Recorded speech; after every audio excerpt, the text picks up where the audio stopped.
After recording my Bass Station 2 versus Sub 37 video, I edited out quite a lot of stuff about the Bass Station 2 because it was going on for so long, and I think I mentioned in the video in the captions that all the sort of new functions of this, there's so many of them, it was just overtaking that video. But some people have mentioned in the comments that it's been a bit unfair on the Bass Station 2 because they seem to have spent more time looking at what the Sub 37 can do that this can't, and not what this can do and the Sub 37 can't. So I thought in this video I'd just go through some of the functions in this that the Sub 37 can't do. Just trying to even things out a little. So the oscillators have sort of similar type of things as I described before, but the first big thing you can see in the mixer is that this has got ring modulation. Sub 37 doesn't have ring modulation, and I did spend a bit of time playing around with the FM on the Sub 37 and getting some really nasty, well, it's not FM, is it? It's using the envelopes and the really high-speed LFOs to get FM style sounds. In this, the ring modulator and the oscillator filter modulation really do give similar sort of tones, and I didn't really pick that up as much as I should have really in the video. So looking at the ring modulator,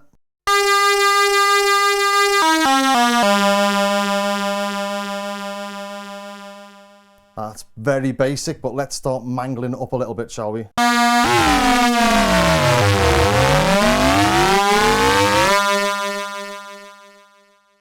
So instantly doable, isn't it?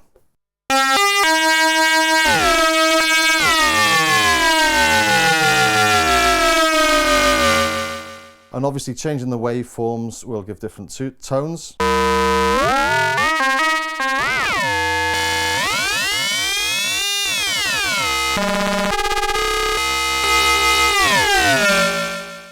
I prefer the squares and the pulses myself. They seem to give them a bit more grit. So let's just modulate that pulse on oscillator 2 as well.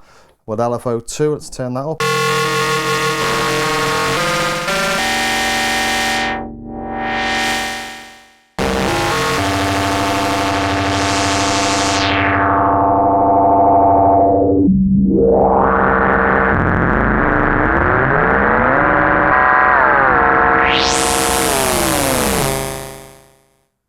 So evening the score a little bit there, aren't we? Let's add a little bit of overdrive and distortion as well.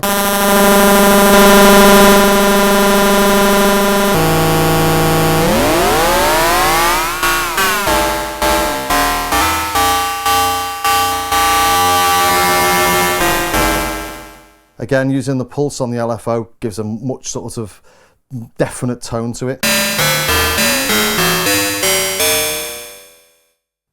So on top of that, we've got this oscillator filter mod. I mentioned that in the video, I'm sure I did, which is similar to the Tempest, the Rev 2 and the Prophet 8, and it uses oscillator 2 to modulate the frequency. So let's have a look at that. Let's just put it back to a simple initial patch. So turn the frequency down and start modulating it with the oscillator 2.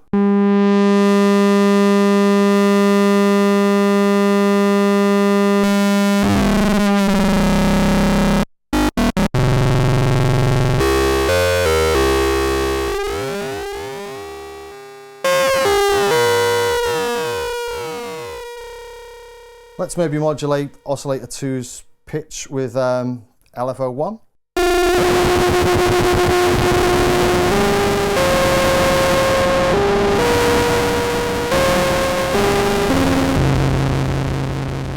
So all sorts of mayhem again, and plenty of different tones you can get from that as well using the different wave shapes on the LFO.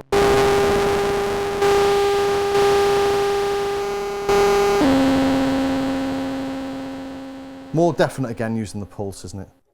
So you can really get some nasty things out from this as well.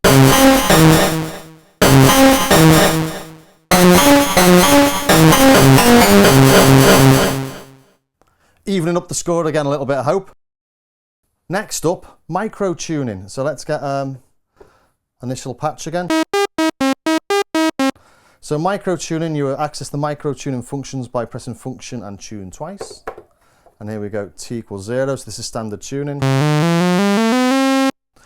Let's start changing it to the microtuning.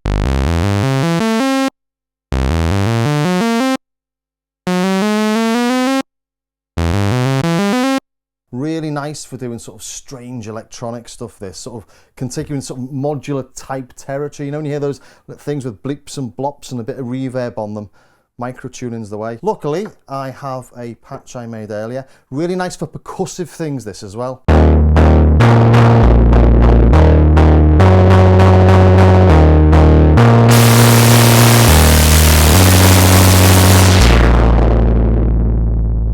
And just to prove this is a microtuning,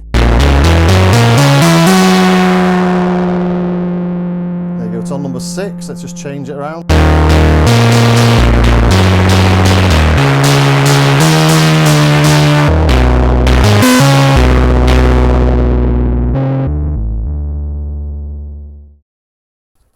So let's go back to a initialized patch. And now this is insane. This is the Aphex twin mode, AFX mode. And press function and then ARP swing twice. It comes up with this little 0 and a big 0. That's standard. And now you start picking from these different patches it's got in this Aphex twin mode. There you go, you've got a different patch on every key.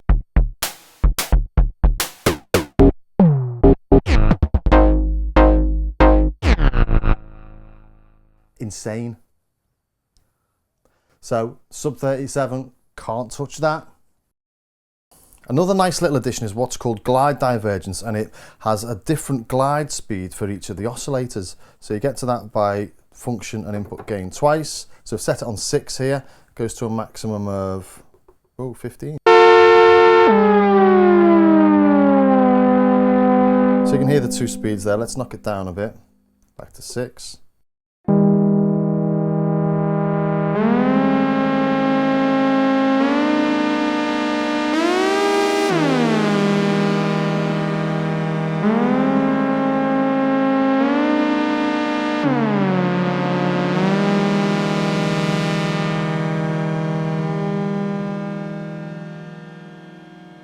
That's a lovely little trick, that, isn't it? Really nice.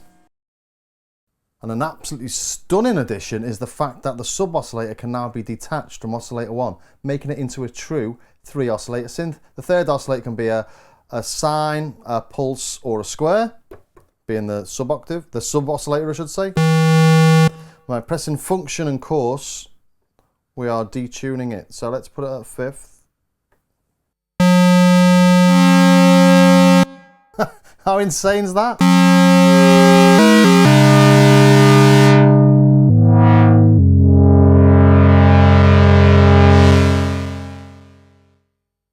Show me another 2 oscillator monosynth that can do this. Absolutely amazing. I don't know how they've done that. So just to put the sub 37 to shame, I've added a little bit of ring mod, a little bit of effect. So this has got sub oscillator that's detuned and ring mod, and the sub 37 can't do any of that.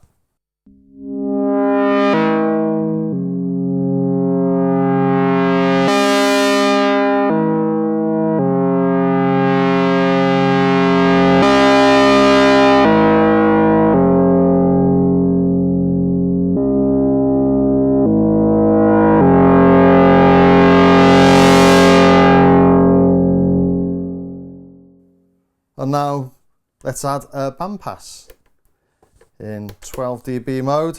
Sub 37 can't do that.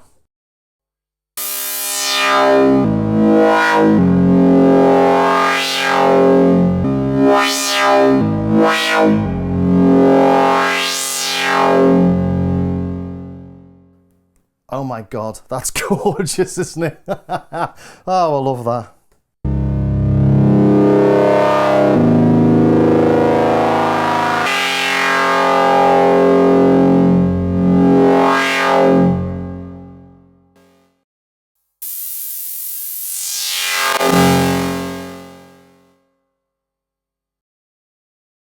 And finally, let's have a look at the amplitude envelope. The amplitude envelope's got quite a few sort of adaptations, shall we say.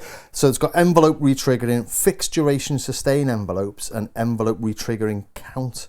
So envelope retriggering turns it into an LFO, doesn't it? So let's try and get that. So function amplitude envelope twice gives you this. Turn it on.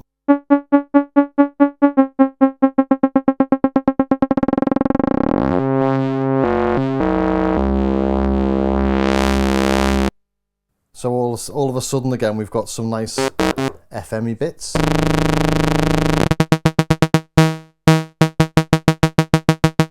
So that's really nice. We've also got this. So C here is for envelope retriggering count, and that counts the number of loops it'll do. So let's get it on 4, 6, 16.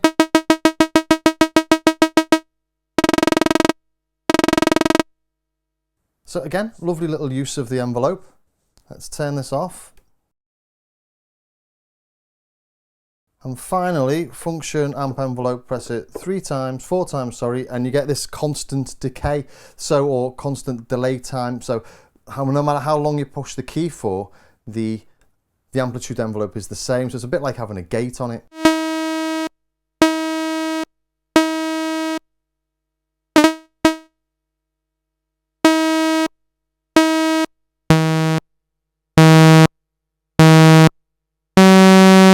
So interesting again. Lovely little use of the amp envelope. Hopefully this will have rebalanced the Sub 37 versus Base Station 2 video, because it did probably, in the edit, leave in more of me playing the Sub 37 than playing the Base Station 2. And this does have some lovely little additions, especially with the new updates, which are fabulous. You know, that Aphex mode is just, it's insane, isn't it?